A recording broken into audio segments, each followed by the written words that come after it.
This is Magician Rokas, and you are watching a segment that I like to call 5 questions and a magic lesson. Let's spend some time with these famous magicians who just happen to be my friends.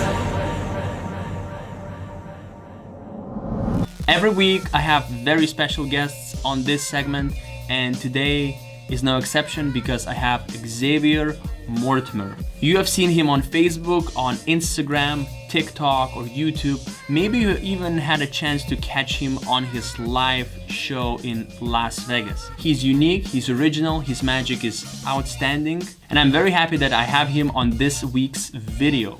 Hey Xavier, good to see you. How are you doing? That was Rokas. Thanks for having me.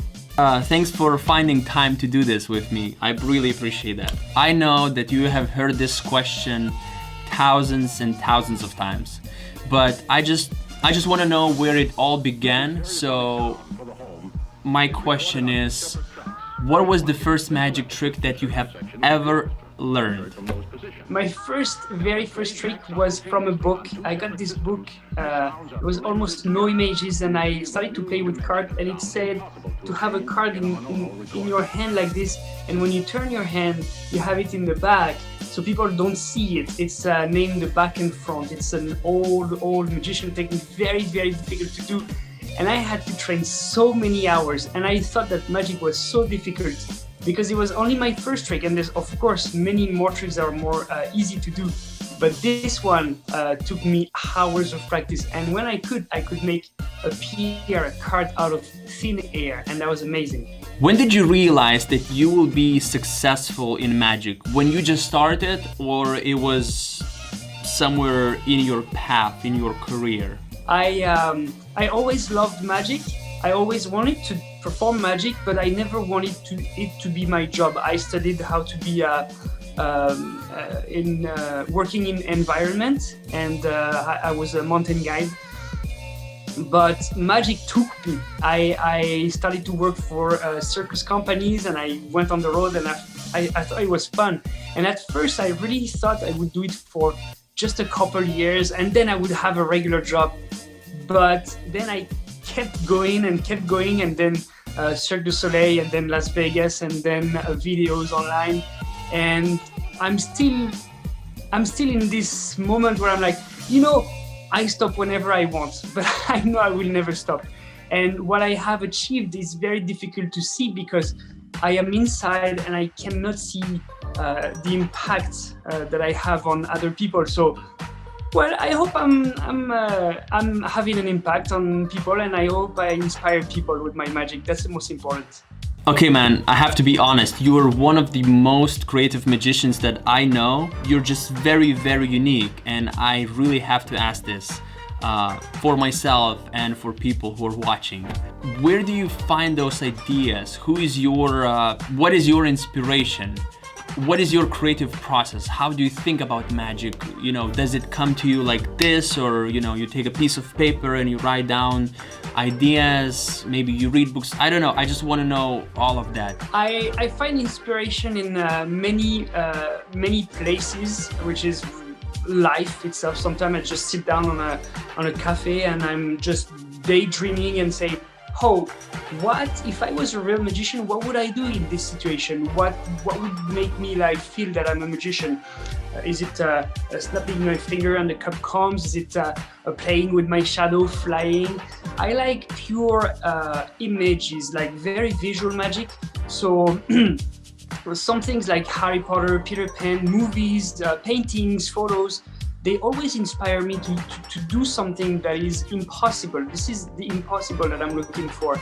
When I see some tricks in the magic shops, they're always fun, and I buy tricks like all the magicians, and I love to play with these tricks, and I always have a trick in my pocket to do to my friends. But often there is something that is missing, is the story that I'm telling to myself. More than being a magician, I dream of being Peter Pan, or I dreamed of being Harry Potter. And that's the story that I like to tell to the people when I create a trick. And that's why buying a trick doesn't work, but inspired by something else. I create my trick like I would compose a song about something about life. Xavier, you are very successful, obviously, with all of what you have. What do you think? Is it because of your talent or hard work? Maybe both. I might be both, but I would say there's an old saying in French that says, if you have talent and you work and you don't work on it, it's like a bad habit. When we were kids, we played with something and we discovered that we have this ability to create music or paint or something.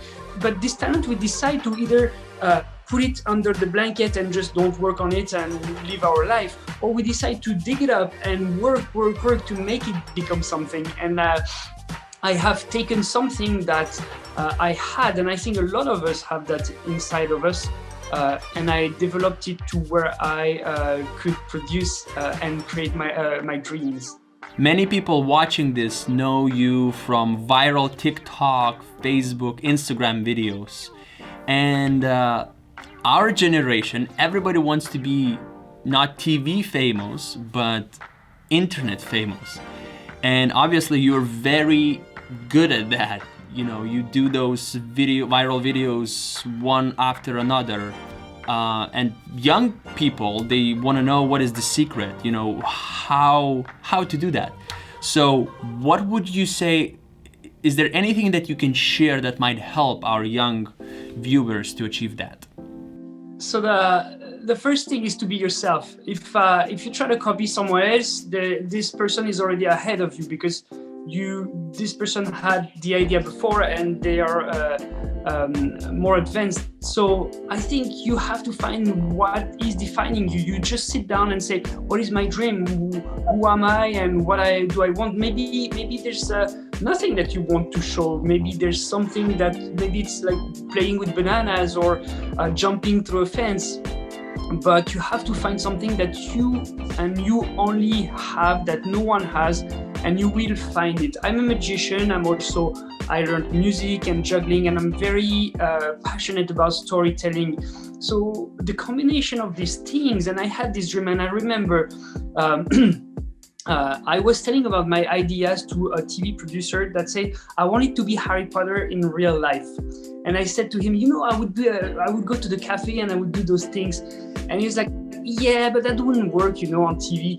And then TikTok came and I tried it and I proved him wrong because my vision, my only dream was working. And I had all these viral videos of me doing these things in public spaces. So I proved the people around me that what makes me unique is what I have in my head. So even if someone says, no, this is impossible, just try it. And the worst case is that you are going to fail and people are going to forget. So why not? Thank you, Xavier, for your time. I really appreciate that. And as we Lithuanians like to say, ačiū, viso gero. Ačiū, Rokas, viso gero. Let me make you disappear.